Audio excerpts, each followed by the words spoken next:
আসসালামু আলাইকুম, আমি Fatematuz Zohra. Welcome to my channel Fatema's dream থেকে। চলে আসলাম নতুন আরেকটি রেসিপি নিয়ে। আজকে আপনার সাথে শেয়ার করব কার্ফু মাছ দিয়ে সিমের রেসিপি। তো কেমন আছেন সবাই? আশা করি আলহামদুলিল্লাহ ভালো আছেন। তো দেখতেই পাচ্ছেন আমি মাছগুলো সুন্দর করে তেলে ভেজে নিচ্ছি। এই তো আমার মাছ ভাজা হয়ে গেছে। এখন সেই তেলে আমি ধুয়ে রাখা সিম আর আলু একসাথে ভেজে নেব। তো আমি সামান্য নুন আর একটু সামান্য পরিমাণ হলুদ দিয়ে দিয়েছি। তো এটা আমি তেলে ভালো মতো ভাজা ভাজা করে নেব। আপনারা কে কীভাবে রান্না করেন অবশ্যই আমাকে জানাবেন, কমেন্ট করবেন। আর আমার ভিডিওগুলো কেমন লাগে অবশ্যই জানাবেন, লাইক করবেন, শেয়ার দিবেন আর আমার চ্যানেলটাকে সাবস্ক্রাইব করে দিবেন। তো দেখতেই পাচ্ছেন আমি অনেকটা সময় নিয়ে সুন্দর মতো সিম আর আলু তেলে ভেজে নিচ্ছি। তো কে কীভাবে তরকারি রান্না করেন? আমি মূলত বেশিরভাগ তরকারি রান্না করার সময় আগে আলাদাভাবে তেলে ভেজে নিই। তাহলে তরকারিটা খেতে অনেকটা মজা হয়। কাঁচা একটা স্মেল বা কোনো কিছুই আসে না। তো দেখতেই পাচ্ছেন আমি সিম আর আলু সুন্দর মতো ভেজে নিয়েছি। প্রায় ভাজা ভাজা হয়ে গেছে।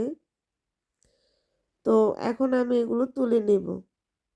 এই তো দেখতেই পাচ্ছেন ভাজা হয়ে গেছে। এখন আমি আরেকটু তেল দিয়ে এতে দিয়ে দিলাম পেঁয়াজ, কাঁচামরিচ। এটা আমি তেলে ভালো মতো ভেজে নেব। এই তো দেখতেই পাচ্ছেন আমি ভাজা ভাজা করে নিচ্ছি। আর আপনারা কোন জায়গা থেকে আমার ভিডিওটা দেখছেন অবশ্যই শেয়ার করবেন। আমি দিয়ে দিলাম সামান্য পানি, এতে দিয়ে দিলাম হলুদের গুঁড়ো, ধনিয়া গুঁড়ো আর জিরা গুঁড়ো। আমি এখানে এক্সট্রা কোনো মরিচের গুঁড়ো ব্যবহার করব না। তো দিয়ে দিলাম পরিমাণ মতো লবণ। যেহেতু আমি তরকারিটা কাঁচা মরিচ দিয়ে রান্না করছি, এখানে আমি আলাদাভাবে শুকনো মরিচের গুঁড়ো দেইনি। তো এখন আমি ভেজে রাখা সিম আলুটা দিয়ে দিলাম। এটা এখন আমি ভালো মতো কষিয়ে নেব।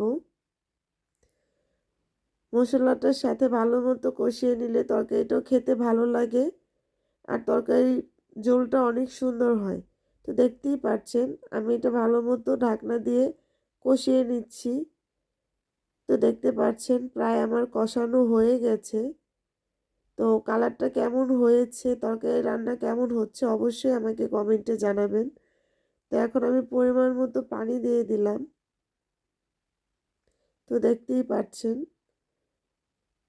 আমি পরিমাণ মতো পানি দিয়ে দিয়েছি। এখন আমি ঢাকনা দিয়ে দেব। তো এই তো ঢাকনা তুলে আমি আপনাদের দেখিয়ে দিলাম কালারটা মাশাআল্লাহ কতটা সুন্দর হয়েছে। তো আমার সিমগুলো সিদ্ধ হয়ে গেছে। এখন আমি এতে ভেজে রাখা মাছ দিয়ে দিচ্ছি।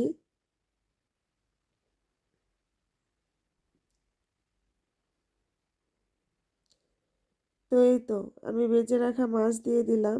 আমার তরকারিটা প্রায় হয়ে গেছে। মাশাআল্লাহ অনেক মজা হয়েছিল। তো আপনারাও এভাবে রেসিপি ফলো করে রান্না করে অবশ্যই আমার সাথে শেয়ার করবেন কেমন হয়েছে। তো এই তো ফাইনাল লুক।